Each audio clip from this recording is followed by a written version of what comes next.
What's up mga kaasang? Welcome back to my channel. At for today's video, gaya ng sabi ko nung nakaraan, mag-update tayo ng ating mga paninda at kung ano yung meron dito sa ating shop at kung ano na nga yung nangyari dito sa ating mini aquarium pet shop. So, ayun na, simulan na natin ang update. Pakita ko sa inyo lahat ng kung anong meron tayo ngayon dito. So yun mga kaasang, at i-update ko na nga kayo kung ano yung laman ng shop natin na medyo hindi siya puno ngayon at i-explain ko rin sa inyo kung bakit. So yun nga pala, yung ating isang perasong gate dito ay pinupuno ko na sticker. Ayan, sa mga pupunta dito na may sticker, dikitan nyo lang ng sticker yan, pwede nyo dikitan yan. Tapos ayun, una-una syempre di tayo pwede mawala ng mga glow tetra natin. Binibenta ko to ng 35 ang isa, 3 for 100. So yun yung presyo ko dito niyan. Dahil mura ko lang din naman ako yan. Actually may mas mura pa nga magbenta sa akin yan. At hindi pa ako yung pinakamura. Tapos dito sa baba, dito yung ating mga goldfish feeders. Kung saan ito yung talagang mabenta rin. Dahil maraming ditong nag-aalaga ng arowana at Oscar. Yan yung mga madalas nila pinapakain sa mga alaga nila. So hindi talaga ako pwede mawalan yan. Tapos dito, simulan natin dito sa kabilang gilid. Ano nga bang makikita dito? So, unahin muna natin yung mga female betas natin. 4 na peraso meron pa tayo dito. Mga cross to ng ng Hellboy tsaka ng FCCP. At meron pa dito 2 male. So, ayun nga, naubos na agad yung kunyuha natin noong nakaraan. 2 male na lang yung natitira. Yan, 2 male na medyo maliit. So, palakin muna natin yan, no. At lumalaki naman yan unti-unti dyan. So, kung walang bibili dyan, ayos lang kasi pinapalaki pa natin. Tapos yung ating saltwater tank, kanya pa rin yung ating Clarky. Tapos ang kasama niya dyan ay yung ating starfish, choco starfish. Ang tagal na nito sa akin guys, ilang buwan na yan sa akin. Tapos itong ating feather duster, ito yung unang feather duster natin na nanganak. So ito na yung parang isang feather duster na galing sa kanya. So naging 2 na sila dyan. So ayun, iniisip kong dagdagan to pero hindi pa sa ngayon. Hindi pa sa ngayon. Tapos yung mga stocks natin dito ng accessories, puro ilaw na lang natira, no? Naubusan tayo ng pump. Meron tayo dyan mga ilaw, mga anti-chlorine, sponge filter. Tapos dito walang laman.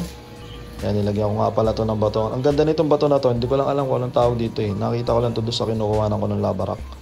Ang ganda rin niya sa aquarium. So meron pa nga tayo dito ng 3 angelfish.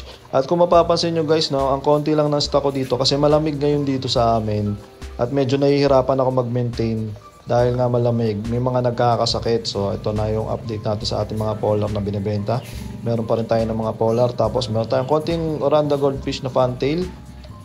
Dito naman yung ating mga rancho. May mga puti tayong rancho dito. Ayan, nilagyan ko rin ng bato yan. At mga konting design lang, no, para hindi naman masyadong boring yung ating mga aquarium dito sa shop. So itong rancho na to, 50 pesos na isa niyan. Tapos meron pa ako ditong cory. So na ba yun? Mga Julie Corridoras natin. Yan, may nakuha akong konti. May 2 pa ata to, 3. Kala nga, blurred. So meron tayong maliliit na Julie Corridora. Yan. 50 pesos ko binibenta yan, no? Sa mga magtatanong. So lumalaki pa yan pero hindi naman gaanong kalaki. So yan yung ating rancho tank. Dito walang laman. Dito naman, dito ko nilalagay yung mga male na guppies natin. So ito, meron ditong blue panda na lang na males yan. Yung Oscar natin na 1 peraso nandito pa rin. Medyo ang bagal lumaki nitong Oscar na to. Siguro dahil maliit yung ilalagay natin. Tapos yan, marami tayong cichlids. Ito pala, mabenta rin tong cichlids na to. Tsaka matibay din, no? So ito lang yung ini-stock natin muna ngayon na marami. Kasi nga nagkakaroon ako ng problema ngayon sa lamig dito. At kahit anong gawin ko, kahit anong takip ko, malamig talaga dito. So, ayan, hindi ko masyadong ini-stockan ng madami. Dito sa baba, meron tayo isang gurami lang. Tapos nilagay ko yung 2 dito, yung 2 cichlid na maliit. Kasi nga, binubuli siya doon sa community nila. At yun, may mga green danyos pa tayo dito. Tsaka mga pink and yellow danyos. Yan, may konti pa tayo dyan. Hindi pa ako nagre-restock ulit niyan. Siguro pagbalik ko na galing bakasyon. Tapos meron tayo ditong goldfish pa, 2 peraso lang. Tapos halaman, wala ako ngayong halaman. Siguro next week na rin ako kukuha niyan. Tapos marami ako dito mga regular mollies. Ito kasi mga mollies, ang daming bumibili nito sa akin. Ginagawa rin nilang feeders yan. Pinapakain nila sa flower horn, sa mga ganun.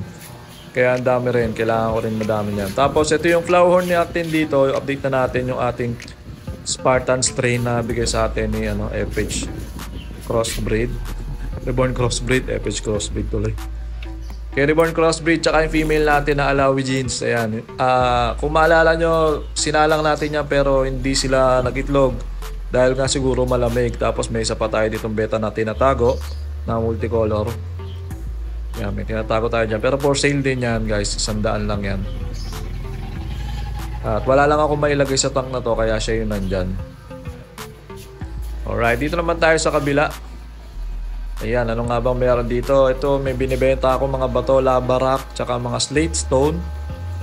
Ayan, para doon sa mga gustong bumili din. May siphon tayo, brush, magnetic brush. May mga aquarium tayo dito, 2.5, 5 gallons. Yan, mga decorations na na SpongeBob, Optimum Beta, may PO1, PO2, Okiko Platinum, may mga floating pellets tayo dyan. Kahit konti yung stocks natin, kailangan meron talaga lagi. Tapos yon, mga guppies yung mga nandito. So, meron pa tayo dito mga EBM. Itong EBM na to, 100 pair lang yan. 100 ang pair, ang ganda tignan mo. Saka makakabili yung 100 pair niyan, wala dito, wala makakabili niyan. Tuxedo Koi natin, 100 din ang pair. Medyo maliliit na to, pero pwede na. Pag nakita nyo naman yung quality niyan, medyo maliit, palakihin nyo na lang. Pero 100 pair pa rin yan. Dito, tubig lang, nabili na yung laman. AFR natin, ito meron pa akong dalawang pair dito na AFR na 100 pesos per pair lang din. So yan, hindi nga rin ako nag-stock ng marami dito guppies. Tapos balloon mollies, meron tayo dito 25 pesos lang ang benta ko dyan. Ayan, tapos dito sa baba, pinuno ko to ng flower horn medyo maliliit nga lang. Teka lang, pakita ko muna sa inyo. Meron pa nga pala tayo HB Blue dito ng mga puro males lang.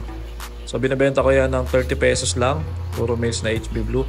Tapos yung sinasabi ko sa inyo kanina, meron ako dito 7 pirasong flower horn fry na maliliit pa, so hindi ko pa ito mabebenta kung gantong size. Ito ay ang ating Chairman Genesis strain ni Sir Vince dito. Taga sa amin yan mga Team Kokey. Shoutout nga pala sa Team Kokey. Tapos kay Sir Mon, tsaka kay Sir Vince, yan.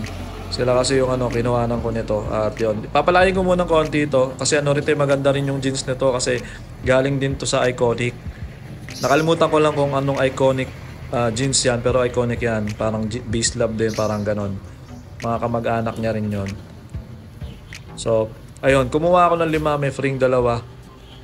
So, palalaki natin yan. Tapos, pipili lang ako ng isa siguro dyan. Tapos, bibenta na natin yung iba dyan. At yun, matagal-tagal pa to kasi medyo maliit pa. So, ayan yung mga isda natin ngayon sa ating tindahan. Alright. So, yung mga kakasang, sa mga nangangamusta, kasi marami nangangamusta dyan. At nagtatanong kung kamusta na nga ang shop natin, kung okay ba, kung kumikita ba. So, ayun, nako-compute ko naman siya monthly pag nag-check ako kasi sinusulat ko naman lahat ng ng ginagastos ko dito at saka yung kinikita ko monthly. Bali, nung una kasi medyo maliit, syempre yung umpisa pa lang tayo. Nagtuloy-tuloy naman siya, lumalaki ng lumalaki. Unti-unti, every month yung kita natin dito. Tapos syempre, every month nadadagdagan din tayo ng stocks. So, ang ginagawa ko kasi, dagdag lang ako ng dagdag. Tapos, ayun, pag marami kasing stocks, mas maraming bumibili. Tapos ayun, kita nyo nga, 'di ba, naubusan tayo ng stocks hindi dahil dahil wala na tayong pan-stock na. Naubos yung stocks natin kasi marami bumibili. So ang stocks ko kasi dito hindi naman ako nag-stock talaga ng sobrang dami dahil maliit nga yung shop natin at konti lang yung malalagay ko diyan sa space ko. Pati itong mga aquarium nga, liliit lang ng mga aquarium ko kasi hindi naman kasya ng 20. Tsaka yung mga 50 gallons hindi naman kasya dito. So pag may umorder sa akin diretso ko na pinapa-deliver sa kanila. Mabilisan lang kasi malapit lang din dito yung supplier ko ng mga aquarium. So ayun, all in all, nakaka-survive naman, nakaka-survive yung shop natin at nakaka-survive din kami sa araw-araw. Na dito kasi kami kumukuha ng pang namin araw-araw, pang gas namin araw-araw. So malaking bagay sa akin yun, kasi yung sweldo ko sa YouTube naman pambayad ko naman ng mga bills. Tapos yun, yung dito naman yung pambayad namin, pambili ko ng mga pagkain araw-araw tsaka kung ano yung mga gamit namin. So ayun, okay naman. All in all, kung mapapalaki natin to siguro unti-unti, hindi na natin kasi mapapalaki yung space niya. So ang na lang dito, mapupuno ko talaga siya. Yun lang ang target ko, punuin ko siya ng punuin. Tapos yun nga pala yung mga isda ko, kasi medyo malamig dito ngayon. Hindi ako nag-stock talaga ng marami. Kung bumili ako pa 10-10 lang. Itong Glow Tetra lang talaga yung yung dinadamihan ko kasi mas mura kasi to pag marami kang order. Tapos malaki naman yung pack niya, tsaka matibay yan sa lamig.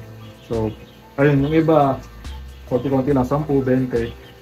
Okay na yun, no? Kasi hindi naman agad-agad nauubos yung mga isda, lalo na iba na hindi naman talaga mabenta, pero mas maganda meron ka friend kasi pag may dumating syempre dapat meron ka. Pag may naghanap, kunyari may naghanap ng oranda, may mabibigay tayo. Pag may naghanap ng angelfish, may mabibigay tayo. So, ayun na, diskarte na lang at makakabsado mo rin naman kasi pag paulit-ulit, alam mo yung mga madalas hanapin ng mga bumibili. So, yun yung talagang dinadamihan ko yung stock. Tapos, yung mga bihira namang mabili, meron pa rin naman ng stock pero hindi ganun kadami. So yun mga karasang, sana nag-enjoy kayo sa ating update at bukas o sa isang araw ay pupunta ako sa Binyan para check naman yung natin doon, farm natin. At ayun kasi mawawala kasi ako this weekend, may lakad kami, punta kami Bataan. So 3 days akong wala. At ayun, kailangan ma-check ko lahat bago kami magbakasyon. At pati nga ito nga pala ibibideo ko naman yan after before and after umalis ako. 3 days ako mawawala. Pababayaan ko lang to, lilinisan ko lang. Tapos ayun, balitaan ko kayo kung ano mangyayari kasi marami rin nagtatanong. Paano kung 3 days ka mawawala?